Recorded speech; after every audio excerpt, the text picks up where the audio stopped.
Welcome to the Scottish Basketball Podcast. We post weekly episodes on the senior game in Scotland. You can join for free on Patreon and Spotify to receive a notification when new episodes are released. Search for the Scottish Basketball Podcast.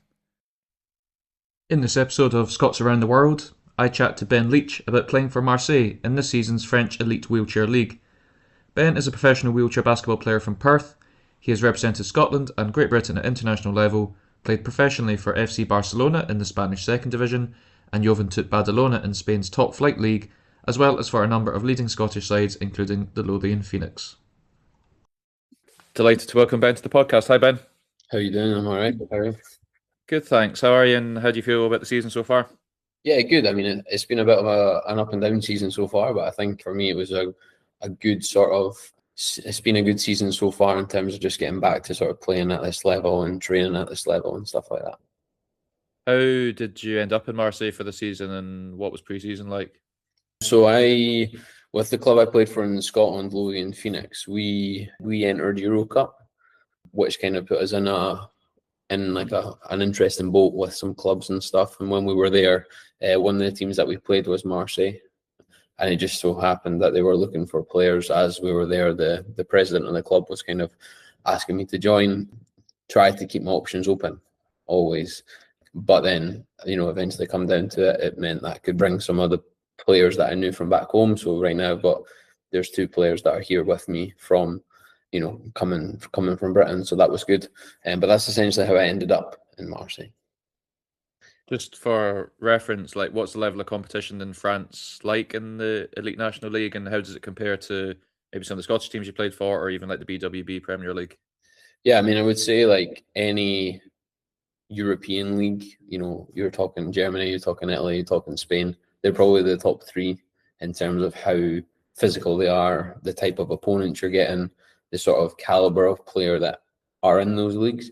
I would say then behind that, you're looking at France as almost like a close fourth. They've still got high levels of players and types of players, but there's kind of a bit of a dip in the overall quality of the game.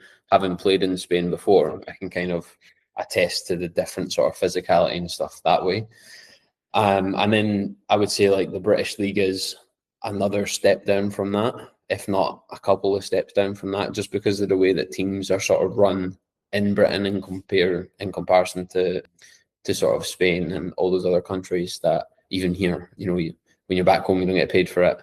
You don't have that sort of training every day type of mentality. So people are doing it for recreation or just to have some fun, you know what I mean? We'll go through the season. There's been 11 rounds of the league now, and the Coupe de France as well a couple of weekends ago. So we'll just go through the season, and you can chat through how the team has progressed. First game back in November against Mo, as you just mentioned, it was a game that was obviously ended up as a forfeit in your favour.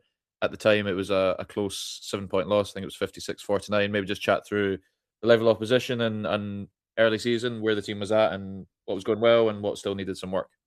Yeah, I mean, I think we had really only had a full squad for I think maybe the week before the game. So we only had all of the players.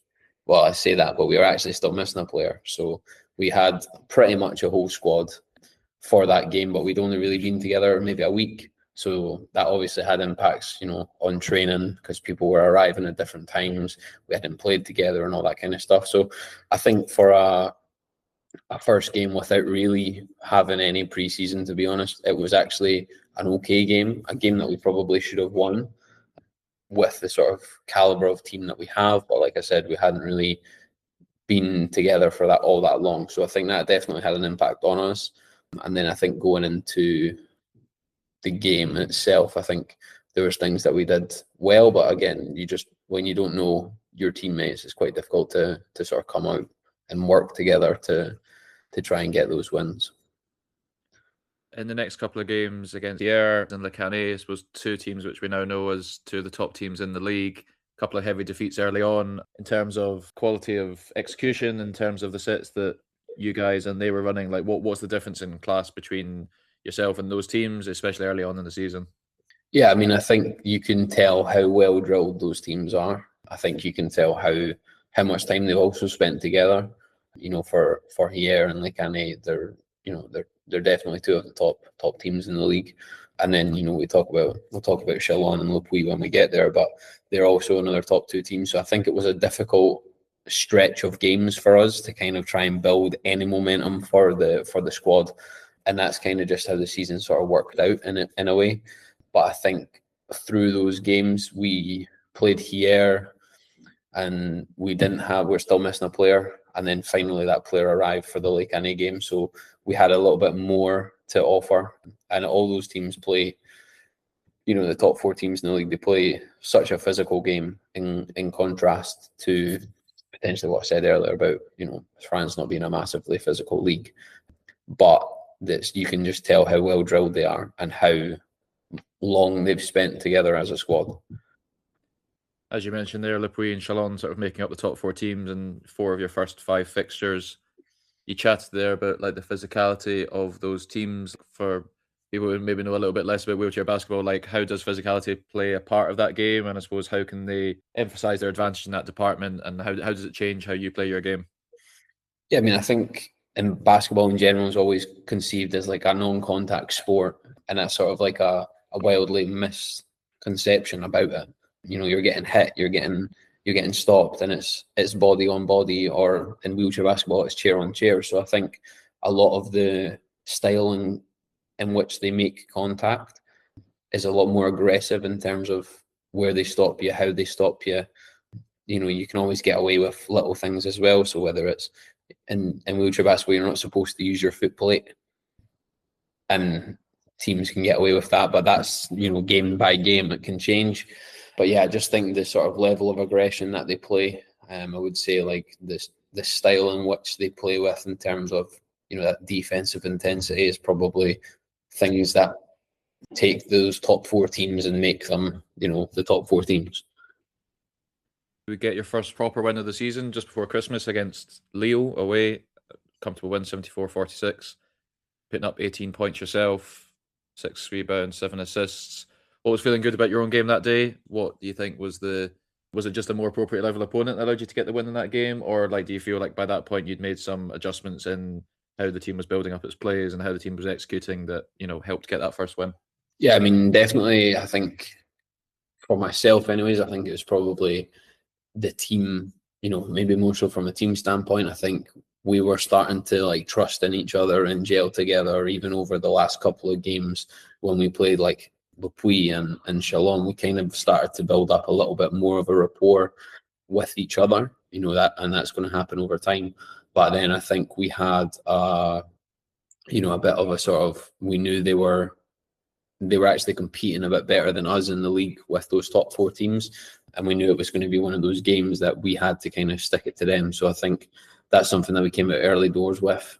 And whether it was, distributing or it was scoring, is something that they weren't really able to match. We also kind of played that more aggressive style of defense, playing, a little bit higher than we were in those previous games. We were kind of sitting back in those previous games and letting those teams come to us, and we kind of switched that over. But yeah, I think it's partly to do with the fact the team were kind of coming together, and then it's partly to do with the fact that we've probably taken those big losses and went, right, what the fuck are we doing here? And then taking those journeys forward. Guys came back after Christmas on January 10th. He had a game against Lannion. I suppose it's, again, another sort of mid-table team that you'd be looking to compete with across the season. From your stats, he's put up, good rebounding numbers, good assist numbers. Maybe your shooting dropped off slightly in this game, 4-14 from 2-point, 1 from 3 from 3-point. I suppose, do you remember from that game what you felt was different in terms of your offensive output? Was it just a bad shooting night, or was it something like Lannion were able to do defensively on you that you drew attention, but maybe it affected your numbers? Yeah, I mean, to be honest, it's probably even more of an external factor than that. Lannion was the first game back after Christmas, but when my flight was meant to arrive, you have to get a connecting flight to Marseille at the minute. So there was a massive snowstorm in Paris. So that kind of led to like all my flights being cancelled and having to sort of rejiggy everything. So I had the game was on the Saturday. I flew Saturday morning at 4 o'clock or 5 o'clock. So it was more probably of that external factor, not having the proper sleep and all those other additional performance factors that kind of impacted the performance. I would say that, like you say, I think I probably do a well enough job of, even when I'm not able to score, I can find those other people that are scoring, and I think in that game that's kind of what I tried to do. And there's a couple of other things that went on during that game that kind of almost swung the momentum in their way, and then after we had lost that momentum, it was hard to pick it back up. You concluded January with a couple of comfortable wins against Toulouse and Strasbourg to move to 4 and 5 in the league and sort of mid-table 5th position. A couple of big performances. Well, I suppose one especially big performance against Toulouse. In terms of your style of play, a lot of scoring from the field, maybe not as much scoring from 3-point range. How would you class your own offensive game, and what kind of spots are you looking to get to? Like I say, that Toulouse game, 27 points on 12 of 21 from 2-point range. Yeah, I mean, I think for the most part, the way sort of wheelchair basketball sets up is you have two block players, you have a guy in the middle, and you have, your two wings that are playing it behind the screen. And I think the way that kind of operates is I'm always one of the guys, more or less, especially on this team. I'm one of the guys behind the screen. So a lot of my offense primarily comes from, initiating the offense, being that sort of primary threat to then sort of swing the ball, be that the distributor, and find open teammates. And I think a lot of I've always kind of been, because I came from a running background and I wasn't the big guy, I wasn't the center or things like that. So bringing that style of thought process into wheelchair basketball, although I was then the big guy, I was the center, I'm the guy in the middle, it was kind of contrasted what I was supposed to do. So I was always good at outside shooting, but I wasn't really good at mismatches or inside shooting and things like that. So that's something over time I've had to get better at as I've become more sort of in tune with how I want to play, professionalism, whether it's for Scotland and GB and things like that. So I would say I play an outside-in kind of game. I'll score the predominant amount of my points from, the baseline or the elbows. The 45 is an interesting one because I hate using the backboard, but it's something that I've tried to develop over the last couple of years. But trying to stretch the floor as well for the team, make sure, even threatening a three or shooting threes in wheelchair basketball, it's not something that you get a lot of, in comparison to the running game. You see, like in every game, I have maybe 3 or 4 maximum, and I'm the only one on my team shooting them. So you don't see that sort of high volume of 3-point shooting just based on maybe the players, but also based on the style in which wheelchair basketball is done. But yeah, a lot of that sort of mid-range, then going into that interior game, whether it's quick plays or cuts or slashes, things like that. So yeah, that Strasbourg game sort of completed the first round robin of the 10-team league, I suppose, and you were mid-table, 5th position, 4 and 5 record. I suppose when the second round started again, you faced off against Mo again, and overall it was a very similar level result. It was also a defeat by 11 points, 62-73. I suppose when you look back to that first game to the performance against Mo the second time round in February, even though the result was the same, do you feel like there was progress made, or did that game sort of feel like not as much progress had been made as a team as you'd been hoping for? No, I mean, I think you could tell and you can feel that the team have made massive progress. I think the team since the start of the season have been in a sort of weird boat, because we don't have we were supposed to have a coach come in, and the coach that's come in, he fell ill before coming to Marseille in October.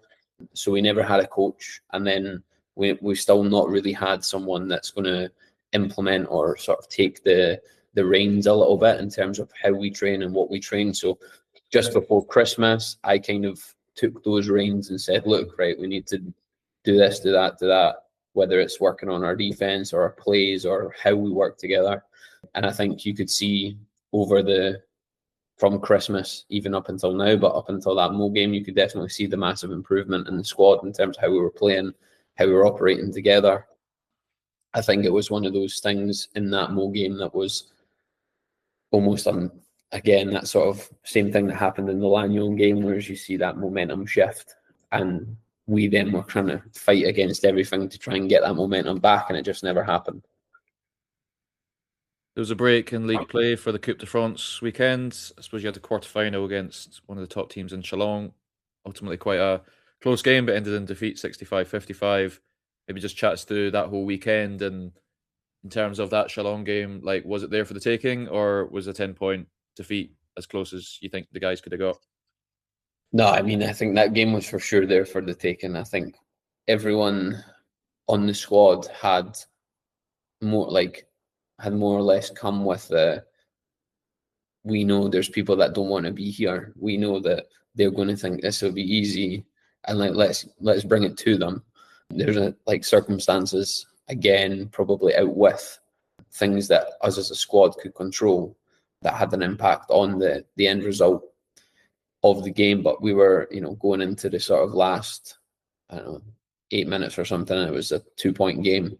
Last sort of 10 minutes, it was a 2-point game. So I think had we sort of stuck to the plan that we had in place and the plan that was working for us that day, it would have been a different outcome. But just because of the way things sort of gone, we'd strived away from that plan. It kind of went that way. So I think, not to say they were lucky, but I think we could have definitely stolen that one from them. And then back to league action last week against Hier. I suppose if you look to the first result against them, it was in week 2, 57-point loss. Massive improvement to improve to still a defeat, but a 19-point defeat, 76-57 against a team that's currently third place amongst that slightly higher echelon of top 4 teams. How did that game go? How would you mark your own improvement or your own development, like I say, as player and player coach from that sort of first game against Hier to last weekend? Yeah, I mean, I think we've seen the improvement within the squad again. I think everyone's playing a lot more close-knit, a lot more together than previous. I think we're working, up towards a win against one of these big teams, hopefully. I think we've got every game, I think you have to come in and think that you can win it. So I think that's the kind of mentality that we had. And I think just some mistakes, whether it was, silly turnovers or letting them have a bit of a run. We also struggled to score offensively. So although we were getting good shots and good spots, nothing was really falling for us. And then they just kind of took that and get on a little run. They'd maybe go up by 10, we'd bring it back, and then the same thing would sort of happen again. And we just lost. Again, we lost that bit of momentum that we had, but a much better game than the first one for sure. You talked there about picking off a win against one of those top 4 teams. Is it going to be this weekend against Le Canet, for example, Coupe de France champions? I suppose, what would the game plan and execution have to be specifically for them for that to be that sort of first win against one of those top 4 sides? Yeah, I mean, to be honest, I think Le Canet will win the league this year. I think they are the most complete squad out of the sort of top 4, and obviously winning the Coupe de France as well. But I think for us, they play through certain players on their squad. They've got great shooters and they've got great versatility across the board. But I think in the first game, although we had lost, that sort of first half of the game, we had really good positive moments, and it was a very close game, probably closer than they anticipated. I think going from that first game to where we're at now, I think the team is much more well-rounded together, and everyone's sussed out how we want to play, where we're going to be, spots and things like that on the court. So I think we are in a much better spot to, almost steal the victory. But I think it could be this weekend. Like I said to you before, I think every game that we can win, in my head as a competitor, it doesn't matter if it's a bottom team or a top team. Like it's a game, so you can win or lose, but I'm always there to win. And through to the end of the season, including this weekend, there's the 7 games remaining in the league.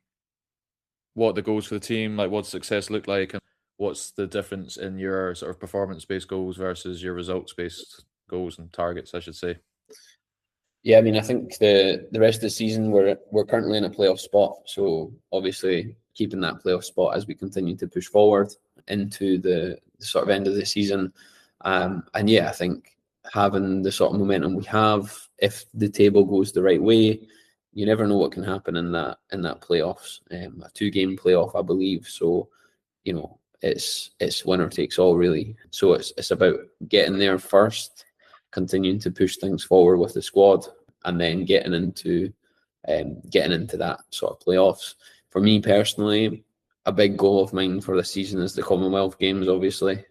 I think having sort of my main focus on that, I think you probably see a difference in the stats from before Christmas to after Christmas. I think whether that's because I know my team, got a bit more confidence in myself, whatever that is, I think it's one of the trajectories that I will try and continue as we build up into the games. But for the season wise, I think continue to try and do what I'm doing, facilitating, scoring, being the sort of the best all-round player that I can be to help the team, whether I have to sacrifice anything or not. Ben, thanks very much for your time and best of luck with the rest of the season. Of course, man. Thank you. I appreciate that. For more episodes on the senior game in Scotland, join and subscribe to the Scottish Basketball Podcast for free on Patreon and Spotify to receive a notification when new episodes are released. Search for the Scottish Basketball Podcast. Thanks for listening.